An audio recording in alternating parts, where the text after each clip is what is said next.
Senator, while you were in New York, North Koreans launched a long-range missile. As president, you'd face that kind of thing all the time, very often. And what Secretary Clinton is saying is that you don't have the experience to be ready for those kinds of challenges on day one. Well, that's what she said about Barack Obama in 2008. And it turned out not to be true. I'm impressed by the quality of his foreign policy.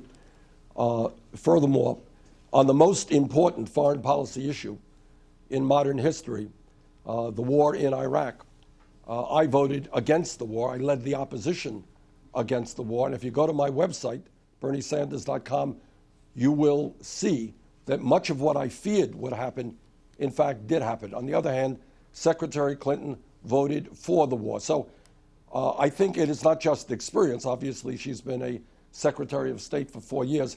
But it is judgment as well. And I am confident that I can put together a strong team to provide great foreign policy for the people of the United States. When you're president and there is a crisis, you need to instill confidence in the country. And in looking at these debates, it's clear you're confident talking about economic issues, income inequality. But when it comes to foreign policy, you are less confident. How would you show confidence as a president on these issues? John, I think that's a media narrative that goes around and around and around. I don't accept that media narrative. Again, on the most important issue of our time, I was right, Hillary Clinton was wrong. This is the same argument made against Barack Obama in 2008. I will assemble a top-notch foreign policy team, and we will provide excellent and strong foreign policy for the people of the United States. What I believe right now is that we have got to learn the lessons of Iraq. And that is that the United States of America cannot do it alone, that we have to work in coalition. We have to work in coalition with major countries and with Muslim countries whose troops will be on the ground. My main concern in terms of the Mideast is to make certain that the United States does not get involved in perpetual warfare in the quagmire of Iraq and Syria and Afghanistan. You've talked a lot about the donations Hillary Clinton receives from the financial service sector. In the most recent debate, she called that an artful smear. What's your response to that? It's a fact. When in the last reporting period, her super PAC received $25 million and $15 million of it came from Wall Street, what is the smear? That is the fact. Well, she says you can't point... She says you can't point to a single vote that she changed or an opinion that she changed. Can you? Yeah, I know. Nobody who has a super PAC, nobody who gets money, whether it's Republican or Democrat, from the pharmaceutical industry, from the fossil fuel industry, from Wall Street, there's never been a politician in history who said, that money influences me.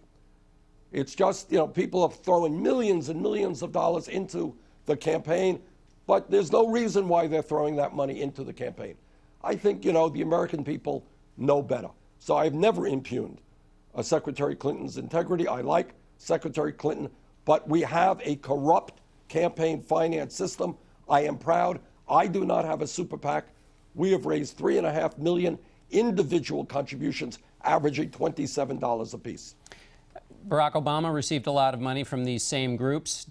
Is he in the same fix as Hillary Clinton? It is a corrupt campaign finance system. And let me tell you something, John. At the very top of my list of goals that I want to accomplish as President of the United States is overturning this disastrous Citizens United Supreme Court decision. Democracy does not mean that billionaires should be able to buy elections. CNN had a piece this week that the Clinton campaign is passing around that talks about the fundraising you did for the Democratic Senatorial Campaign Committee, and that you, in raising money and helping them to raise money from some of these people in the financial world, are basically contributing to the same system that you are now beating up. Huh. Is that what the Clinton people are talking about? Well, CNN did the piece. Yeah, well, CNN is wrong. You never participated in any of these fundraisers?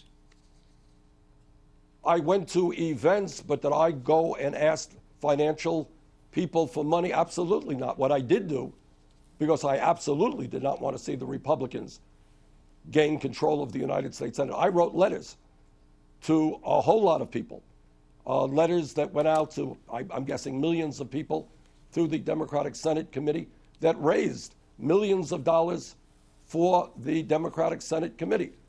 You know, on one hand, John, I'm criticized because I'm not a strong enough Democrat, and now I'm criticized because I'm raising money for the Democratic Senate Committee in order to make sure that they regain control of the Senate. But no, I do not go and raise money from the financial institutions. But Senator, when you write letters to raise money for the senatorial campaigns, why do you think they're giving money, if not for the expectation that, by your thinking, by your reasoning, that they might have some influence over you? John, the people I am writing to are contributing $25, $30, $40. And if anybody doesn't know the difference between a contribution of $30 or $40 or a super PAC, which raises millions of dollars from Wall Street, you know, then frankly, we don't know what's going on in politics today. My letter that I sent out to millions of people was designed to bring in low donations, low dollar donations. Very, very different from appealing to Wall Street or big money interests. Let me ask you as a final question. You've dismissed some of the issues that the press has tried to raise about Hillary Clinton, her emails, for example.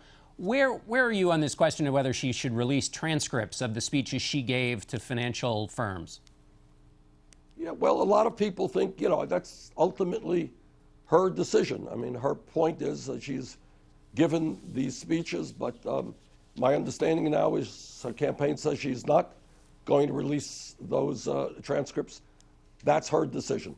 But I think it would be, you know, a positive thing for the American people to know what was said behind closed doors to Wall Street. But ultimately, that is her decision. Okay, Senator Bernie Sanders, thanks so much for being with us.